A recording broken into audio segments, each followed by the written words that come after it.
ಪೂಜ್ಯಾಯ ರಾಘವೇಂದ್ರಾಯ ಸತ್ಯಧರ್ಮರತಾಯ ಚ ಭಜತಾಂ ಕಲ್ಪವೃಕ್ಷಾಯ ನಮತಾಂ ಕಾಮಧೇನುವೆ. ನಾವೆಲ್ಲ ಕೇಳಿರ್ತೀವಿ ಅಕ್ಷಯ ಪಾತ್ರೆ ಬಗ್ಗೆ. ಆ ಪಾತ್ರೆಯಲ್ಲಿ ನಾವೇನೇ ಇಟ್ಟರು ಅದು ಪಾತ್ರೆ ತುಂಬ ಆಗತ್ತೆ. ಅದನ್ನು ಕೇಳಿ ನಮಗೂ ಒಂದು ಆಸೆ ಇರುತ್ತೆ, ನಮ್ಮ ಜೀವನದಲ್ಲೂ ಆ ಥರ ಇದ್ದರೆ ಏನಾದರೂ ಒಂದು ಎಷ್ಟು ಚೆನ್ನಾಗಿರುತ್ತೆ ಅಂದ್ಬಿಟ್ಟು. ಎಲ್ರಿಗೂ ಕಷ್ಟ ಬರೋದೇ ದುಡ್ಡಿಂದ. ಇರೋ ದುಡ್ಡನ್ನ ಜಾಸ್ತಿ ಮಾಡಬೇಕು ಅಂತಲೇ ಎಲ್ಲರೂ ಯೋಚನೆ ಮಾಡೋದು. ಯಾವ ರೀತಿ ಅಂದರೆ ಅಕ್ಷಯ ಪಾತ್ರೆಯಲ್ಲಿ ಏನಾದರೂ ಒಂದು ವಸ್ತು ಹಾಕಿದ್ರೆ ಅದು ತುಂಬ ಆಗತ್ತಲ್ಲ, ಆ ರೀತಿ ಈಗಿನ ಪರಿಸ್ಥಿತಿ ಯಾವ ರೀತಿ ಇದೆ ಅಂದರೆ ಎಲ್ಲದಕ್ಕೂ ದುಡ್ಡೇ ತುಂಬ ಮುಖ್ಯ ಆಗಿಬಿಟ್ಟಿದೆ. ಸಮಾಜದಲ್ಲಿ ಏನಾದರೂ ಒಂದು ಗೌರವ ಸಿಕ್ಕಬೇಕಂದ್ರೆ ದುಡ್ಡಿದ್ರೇ ಆ ಗೌರವ ಕೊಡೋದು. ಮೊದಲೆಲ್ಲ ₹1 ದುಡ್ಡಿಲ್ಲ ಅಂದರೂ ಯಾವುದೋ ಒಂದು ರೀತಿ ಜೀವನ ನಡ್ಕೊಂಡು ಹೋಗ್ತಾ ಇತ್ತು. ಆದರೆ ಇವಾಗ ಆ ರೀತಿ ಆಗಲ್ಲ. ಆಗ ಎಲ್ರಿಗೂ ಸಹಾಯ ಮಾಡೋ ಗುಣ ಇತ್ತು. ಒಬ್ರಿಗೊಬ್ರು ಸಹಾಯ ಮಾಡ್ಕೊಂಡು ಜೀವನ ಸಾಗಿಸ್ತಾ ಇದ್ರು. ಆದರೆ ಇವಾಗ ಏನಂದರೆ ಆ ರೀತಿ ಇಲ್ಲ. ನಮ್ಮದು ನಾವು ನೋಡ್ಕೊಳ್ಳೋಣ, ನಮ್ಮ ಜೀವನ ನಮ್ಮದು ನಡೀಲಿ, ಎಲ್ರಿಗೂ ಇವಾಗ ಆ ರೀತಿ ಭಾವನೆ ಬಂದುಬಿಟ್ಟಿದೆ. ಅದಕ್ಕೆ ಆವಾಗ ಟೈಮ್ಗೆ ಮಳೆ ಬೆಳೆ ಅಂತ ಆಗ್ತಾಯಿತ್ತು. ಆದರೆ ಈಗ ನೋಡಿರಿ, ಟೈಮಿಗೆ ಸರಿಯಾಗಿ ಮಳೆ ಇಲ್ಲ, ಬೆಳೆ ಇಲ್ಲ.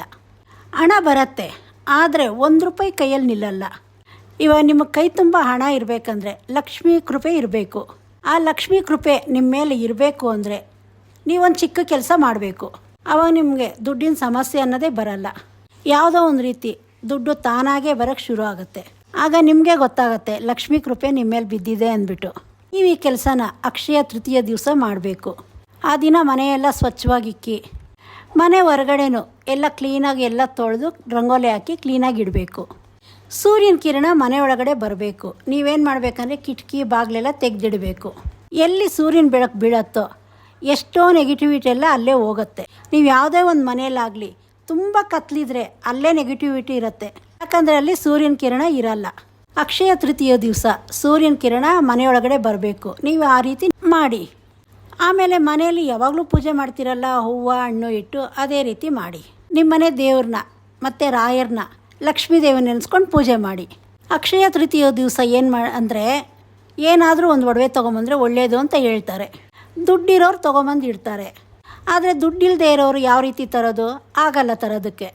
ಆಮೇಲೆ ಏನು ಮಾಡಬೇಕಂದ್ರೆ ಪೂಜೆ ಎಲ್ಲ ಮಾಡಿದ್ದಾದಮೇಲೆ ಮನೆಯಲ್ಲಿ ದೇವ್ರ ಹತ್ರ ₹11 ಆಗಲಿ ಇಲ್ಲ ₹101 ಆಗಲಿ ನಿಮ್ಗೇನು ಶಕ್ತಿ ಇದ್ದರೆ ಅಷ್ಟು ಎತ್ತಿಡಿ. ಅದನ್ನ ಇಟ್ಬಿಟ್ಟು ಸ್ವಲ್ಪ ಹೊತ್ತು ಕೂತ್ಕೊಂಡು ನೀವು ಮನೆ ದೇವ್ರನ್ನ, ಲಕ್ಷ್ಮೀನ, ರಾಯರನ್ನ ನೆನೆಸ್ಕೊಂಡು ಕೂತ್ಕೊಳ್ಳಿ. ನೀವು ಕೇಳ್ಕೊಳ್ಳಿ, ನನಗೆ ಒಡವೆ ತರೋದಕ್ಕೆ ಈ ವರ್ಷ ಶಕ್ತಿ ಇಲ್ಲ, ಮುಂದಿನ ವರ್ಷ ನನಗೆ ಆ ಶಕ್ತಿ ಕೊಡಬೇಕು ಅಂದ್ಬಿಟ್ಟು. ರಾಯರ ಜಪ, ಲಕ್ಷ್ಮೀ ಜಪ ಮಾಡಿ ಆ ರೀತಿ ಕೇಳಿಕೊಂಡು ಆ ದುಡ್ಡನ್ನ ಖರ್ಚು ಮಾಡೋಕ್ಕೆ ಹೋಗಬೇಡಿ. ಅದನ್ನು ಕುಬೇರನ ಮೂಲೆಯಲ್ಲಿ ಇಕ್ಕಿ. ಯಾಕಂದರೆ ಕುಬೇರನ ಮೂಲೆ ಅಂದರೆ ಲಕ್ಷ್ಮೀ ಕುಬೇರ ವಾಸ ಮಾಡೋ ಸ್ಥಳ. ಯಾವತ್ತೂ ನೀವು ದುಡ್ಡನ್ನ ಅದೇ ಜಾಗದಲ್ಲೇ ಇಡಬೇಕು. ಬರೀ ದುಡ್ಡು ಮಾತ್ರ ಅಲ್ಲ, ನಮ್ಮ ಹತ್ರ ಒಂದು ಸ್ವಲ್ಪ ಒಡವೆ ಇದ್ದರೂ ಅದನ್ನು ಅಲ್ಲೇ ಇಡಬೇಕು. ಆ ಹಣನ ಯಾವತ್ತೇ ಆಗಲಿ ಖರ್ಚು ಮಾಡಬಾರ್ದು. ನಿಮ್ಗೆ ಅಲ್ಲಿಂದನೇ ಒಂದು ಎನರ್ಜಿ ಬರುತ್ತೆ, ದುಡ್ಡನ್ನು ಸೆಳೆಯೋ ಶಕ್ತಿ. ಇವಾಗ ನೀವು ದೇವ್ರ ಹತ್ರ ಇಕ್ಕಿರ್ತೀರಲ್ಲ, ಇದನ್ನು ಒಂದು ಬಟ್ಟೆಯಲ್ಲಿ ಕಟ್ಬಿಟ್ಟು ಇಡ್ರಿ. ಅವಾಗ ನೀವು ಅಷ್ಟೋ ಕೂಡಿಡ್ತೀರಲ್ಲ ದುಡ್ಡು, ಅದನ್ನು ತೆಗೆದು ಅಲ್ಲಿಡಿ. ಅವಾಗ ನಿಮಗೆ ಗೊತ್ತಿಲ್ಲದೆ ಅದೇ ಹಣ ಸೇರ್ತಾ ಹೋಗುತ್ತೆ. ಆವಾಗ ನಿಮಗೆ ಲಕ್ಷ್ಮೀ ಕೃಪೆ ನಿಮ್ಮ ಮೇಲೆ ಬೀಳತ್ತೆ.